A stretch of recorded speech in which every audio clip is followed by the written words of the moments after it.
Friends, आज की short analysis में हम डिस्कस करेंगे कैस्ट्रॉल इंडिया स्टॉक के ऊपर। दोस्तों, ये स्टॉक अगर आप देखो तो अगस्त 2024 से करेक्शन के अंदर चल रहा है। ओवरऑल अगर आप देखो तो ये स्टॉक ने 6 महीने यानी पूरा आधा साल करेक्शन में बिता दिया। और करेक्शन में भी दोस्तों स्टॉक ने यहाँ पर दोनों तरह का करेक्शन दिया, प्राइस वाइज, टाइम वाइज दोनों। पहले स्टॉक ने प्राइस वाइज करेक्शन दिया जहां पर ये stock deep down side correct हुआ। फिर स्टॉक ने टाइम वाइज करेक्शन के अंदर एक साइड पे कंसोलिडेशन करी, एक स्ट्रॉन्ग बेस बना और अल्टीमेटली उसको ब्रेकआउट किया है। और दोस्तों, ये स्टॉक के अंदर अगर आप देखो तो मल्टीपल पॉजिटिव फैक्टर्स एक साथ ट्रिगर हुए हैं, जिसके तहत ये स्टॉक करंट लेवल से अपसाइड में 20% रनअप दे सकता है, 20% अपसाइड जा सकता है। लेकिन दोस्तों, यहाँ पर कोई भी हमारी बाई सेल होल्ड रिकमेंडेशन बिल्कुल भी नहीं है। ये प्योरली एजुकेशन पर्पज से मैं अपना पॉइंट ऑफ व्यू आप लोगों के सामने शेयर कर रहा हूँ। कोई भी पोजीशन लेने से पहले अपने फाइनेंशियल एडवाइजर को ज़रूर कंसल्ट कर लेना। दोस्तों, आप लोग देख सकते हो कि ये वो टॉप था जहां से एक डाउनवर्ड स्लोपिंग पैरेलल चैनल के थ्रू करेक्शन स्टार्ट हुआ। और जब तक स्टॉक ये डाउनवर्ड स्लोपिंग पैरेलल चैनल में था, स्टॉक प्राइस वाइज करेक्शन के अंदर एंगेज रहा और यहाँ पर back to back lower lows trigger हुए। दोस्तों, अगर आप देखो तो फर्स्ट लोअर लोज यहाँ ट्रिगर हुआ, सेकेंड लोअर लोज यहाँ पर हिट हुआ, थर्ड लोअर लोज यहाँ पर और लास्ट लोअर लोज यहाँ हिट हुआ। और जैसे ये downward sloping parallel channel upside में ब्रेकआउट हुई, इसने मल्टीपल हायर हाइज को ब्रेक करके उसके अबाउ सस्टेन क्लोजिंग देकर कंफर्म कर दिया करेक्शन कंप्लीटेड।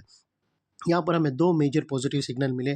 पहले तो इसने डाउनवर्ड स्लोपिंग पैरेलल चैनल को अपसाइड में ब्रेक किया, जिसके वजह से जो स्ट्रेट डाउनसाइड फॉल आ रहा था प्राइस वाइज करेक्शन का, अल्टीमेटली वहाँ पर ब्रेक लग गई। सेकेंडली, जो लोअर लोस थे वो हायर राइज में शिफ्ट हो गए क्लोजिंग बेसिस पे, जो हमें कंफर्म करता है कि स्टॉक के अंदर बॉटम लग गई है, करेक्शन कंप्लीटेड और ट्रेंड इसका चेंज हो चुका है। करेक्शन का ट्रेंड बाय साइड की तरफ शिफ्ट हो चुका है। अनलेस एंड अनटिल यहाँ पर कोई नया लोअर लोज ना मिले या पुराने लोअर लोज के नीचे क्लोजिंग ना मिले, तब तक दोस्तों अपसाइड मोमेंटम इसका बरकरार रहेगा। तो वो लिहाज से दोस्तों, अगर स्टॉप लॉस, अगर आप स्विफ्ट स्टॉप लॉस देख रहे हो, अगर सबसे बेहतरीन एरिया है स्टॉप लॉस का, तो दोस्तों नियरेस्ट लोअर स्विंग बेस्ट रहेगा। लेकिन अपने एडवाइज़र को कंसर्न करके ही रखना। और फ्रेंड्स, बात कर लेते हैं यहाँ पर डाइवर्शन की। तो दोस्तों, अगर आप RSI डालकर चेक करो तो आपको यहाँ पर क्लियरली पॉजिटिव डाइवर्शन विटनेस होगा। प्राइस एक्शन के जो लास्ट लोअर लो स्विंग अगर आप देखो तो वो डाउन साइड की तरफ टिल्ट हुआ है, वही RSI के अपसाइड में टिल्ट होकर यहाँ से हमें ब्रेकआउट मिला है, जो एक अपसाइड मोमेंटम पंप कर सकता है स्टॉक के अंदर। और अल्टीमेटली दोस्तों, बात कर लेते हैं यहाँ पर चार्ट पैटर्न की। तो फ्रेंड्स, अगर आप देखो तो यहाँ पर हमें क्लियरली एक राउंडिंग बॉटम यहाँ से ब्रेकआउट होते हुए विटनेस होती है और उसकी जो नेकलाइन है वो तकरीबन 205 के आसपास आती है। और दोस्तों, ये जो इसके जो टारगेट्स अपसाइड में आते हैं वो तकरीबन दोस्तों 18 से 20% के आते हैं। अगर आप देखो तो स्टॉक का जो नेक्स्ट टारगेट निकल कर आता है वो 255 के आसपास आता है। और दोस्तों, यहाँ पर बीच में एक रेजिस्टेंस है जो ये स्टॉक फेस करेगा, जिसको हम ब्लू में कर देंगे। तो यहाँ पर पॉसिबिलिटी हो सकती है कि स्टॉक की जो ब्लू लाइन है, जो एक रिजेक्शन है, वहाँ पर स्टॉक रेजिस्टेंस फेस करके वापस स्टॉक नेकलाइन को रिटेस्ट करने भी आ सकता है। तो वो लिहाज से आप अपना माइंड सेट रेडी रखना, एक रीटेस्ट वापस आ सकता है।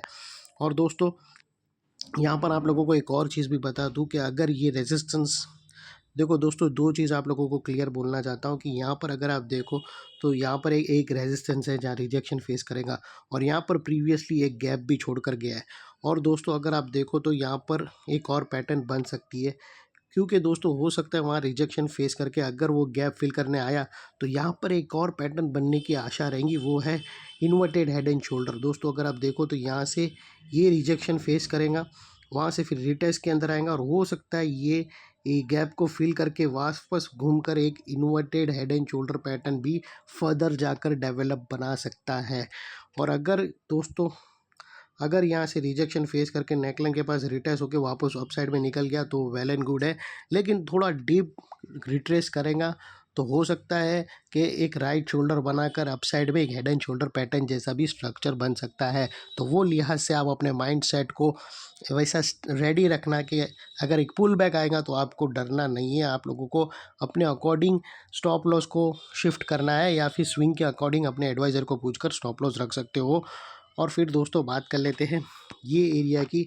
दोस्तों, नेकलाइन के पास का ये वाला एरिया एक इम्पोर्टेंट रोल प्ले करेगा, बिकॉज ये एरिया एक यहाँ पर मल्टीपल पॉजिटिव फैक्टर्स ट्रिगर हुए हैं। यही एरिया पे दोस्तों हमने डाउनवर्ड स्लोपिंग पैरेलल चैनल को अपसाइड में ब्रेकआउट होता हुआ देखा, लोअर लोज हमें हायर राइज में शिफ्ट होते हुए मिले, positive clear diversion price action और RSI के थ्रू मिला। यहाँ पर ही दोस्तों राउंडिंग चार्ट पैटर्न भी ब्रेकआउट होते हुए मिली।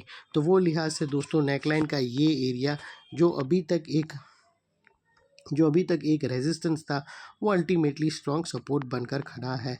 और इतने बड़े स्ट्रॉन्ग सपोर्ट के नीचे क्लोजिंग बेसिस पे आप लोगों का स्टॉप लॉस रहना चाहिए जो आसानी से ट्रिगर ना हो। और अगर ट्रिगर हो जाता है तो दोस्तों नो इफ़ नो बट सीधा स्टॉप लॉस देकर ट्रेड को वाइंड अप कर देना चाहिए। ये थी हमारी एनालिसिस फ्रेंड्स। अच्छी लगी तो प्लीज़ चैनल को लाइक शेयर सब्सक्राइब ज़रूर करना। Thank you. जय हिंद।